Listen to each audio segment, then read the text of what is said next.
안녕하세요. 김태훈 목사입니다. 뚜벅뚜벅 메시지. 오늘은 시편 묵상 38번째. 해석에 따라 보이는 게 달라진다. 해석에 따라 보이는 게 달라진다. 시편 38편 1절에서 22절의 말씀 가지고 함께 뚜벅뚜벅 걸어가겠습니다. 오늘 시편은 다윗이 밧세바와의 간음 사건이 드러났을 때 비참했던 그 심정을 회상하며 썼던 시입니다. 그래서 이 시편을 다윗을 기념하는 시라고 그렇게 표현하지요. 그만큼 다윗의 기억에서 떠날 수 없었다, 그 말입니다. 이 고통의 원인을 자기의 죄에 두고서 통회하는 마음을 가지고 기도한 시입니다. 그래서 자신이 지은 죄로 인해서 하나님의 징계를 받아 이 육체적인 질병이 1절부터 10절의 내용이 그 내용이고요. 또한 인간관계의 단절과 정신적인 고통을 11절에서, 그리고 대적들로부터 위협과 핍박을, 그리고 극심한 고통이 있다는 사실을 인지하고 참여하면서 하나님께 구원을 호소하는 내용들이 그 이후에 계속 진행됩니다. 자, 오늘 본문을 통해서 우리가 함께 주시는 교훈을 나눠보는데요. 우리가 먼저 고난의 뜻을 발견하라는 것입니다. 성경에는 고난의 원인을 세 가지 정도로 말씀합니다. 첫 번째는요, 마귀의 장난입니다. 욥의 경우죠. 마귀 때문에 오는 고난은 절대로 여러분 마귀와 타협하면 안 됩니다. 마귀에게 양보하면 안 되죠. 마귀와 더불어 싸워서 승리했을 때 욥에게 갑절의 복이 있었듯이 첫 번째는 욥의 마귀의 장난이 있었단 말이죠. 둘째는 하나님께서 허락하시는 연단입니다. 연단. 우리를 훈련시켜서 하나님의 도구로 사용하시기 위한 하나님의 시련이지요. 이때는 어떻게 해야 될까요? 묵묵히 순종하면 됩니다. 그리고 기뻐하면서 따라가면 됩니다. 그리고 세 번째는 죄값입니다. 38년 된 병자에게 예수님께서 내가 나았으니 더 심한 것이 생기지 않게 다시는 죄를 범하지 말라 하십니다. 다윗도 자기가 몸이 아프고 고통당하고 대적들로부터 위협과 핍박을 당하는 이유를 죄로 보고서 1절에서 여호와여 주의 노하심으로 나를 책망하지 마시고 주의 분노하심으로 나를 징계하지 마소서라고 기도하고 있습니다. 돈키호테의 작가 세르반테스는 가난한 집안에서 태어나 교육도 제대로 받지 못했습니다. 군대 생활을 하던 24살 때 팔을 다쳐서 불구자가 되지요. 28살 때에는 적국의 포로가 돼서 5년간 감옥에서 지냈습니다. 38살 때부터 글을 쓰기 시작했으나 책이 안 팔립니다. 생활비를 벌기 위해서 세금 징수원이 되었으나 영수증을 잘못 발행한 채로 옥에 갇히지요. 그는 옥중에서 작품을 썼는데 그 책이 바로 돈키호테입니다.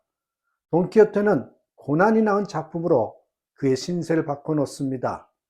우리도 힘들고 어려울 때 원망하고 불평하기에 앞서 고난당하는 원인을 먼저 발견해야 합니다. 고난의 뜻을 알아야 됩니다. 원인을 발견하지 못하고서는 어떤 일도 해결할 수 없습니다. 때로는 미봉책으로 해결할 수는 있지만 다시금 문제는 일어나지요. 그래서 기도함으로 먼저 고난이 오거든 고난의 뜻을 발견하려고 노력해야 한다는 거죠. 두 번째는 여러분, 그러면 고난이 왔을 때 결론은 뭐냐? 주님을 바라봐야 해결이 된다는 것입니다. 다윗은 자기가 당하는 고통의 원인인 자신의 죄 때문임을 인정하고 주님을 바라보면서 기도하면서 응답받기를 바라고 있었습니다. 다윗은 육체의 질병으로 고통당하고 마음과 육체만 아니라 이제는 사랑하는 친구나 친척 그리고 원수가 자기를 죽이려고 음모를 꾸미고 있는 와중에서도 여호와께 소망을 두고서 바라보며 기도하는 것입니다. 사실 우리는 육적인 존재이기에 환경에 예민하게 반응을 하죠. 그래서 환경에 지배를 받을 수밖에 없고 감정에 취약합니다. 그럼에도 불구하고 우리는 이미 고난의 원인을 살펴본 것 같이 영적입니다. 그래서 우리는 영적인 원인을 발견한 후에 처음 나타난 반응이 하나님을 바라보아야 된다는 것입니다. 한동대의 김영길 총장님 이야기예요.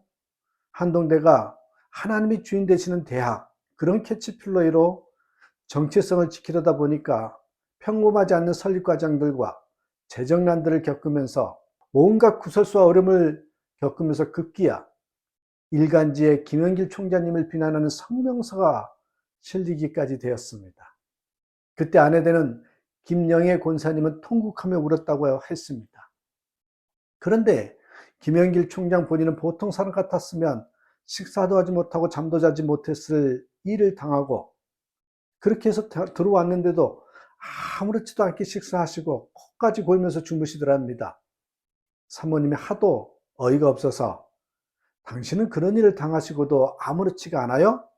그렇게 물었대지요. 그때 총장님의 대답이 걸작이었답니다. 죽었는데 뭐 그렇게 얘기하더래. 죽었는데 뭐 하나님께 내 이름을 쓰시도록 올려드렸는데 그분이 높여주실 때만 나를 드리고 낮추실 때는 드리지 않을 작정이었어. 내 이름의 주인 되시는 분이 내 이름을 가지고 볶아 잡수시든지 삶아 잡수시든지 나는 아무런 권리가 없어.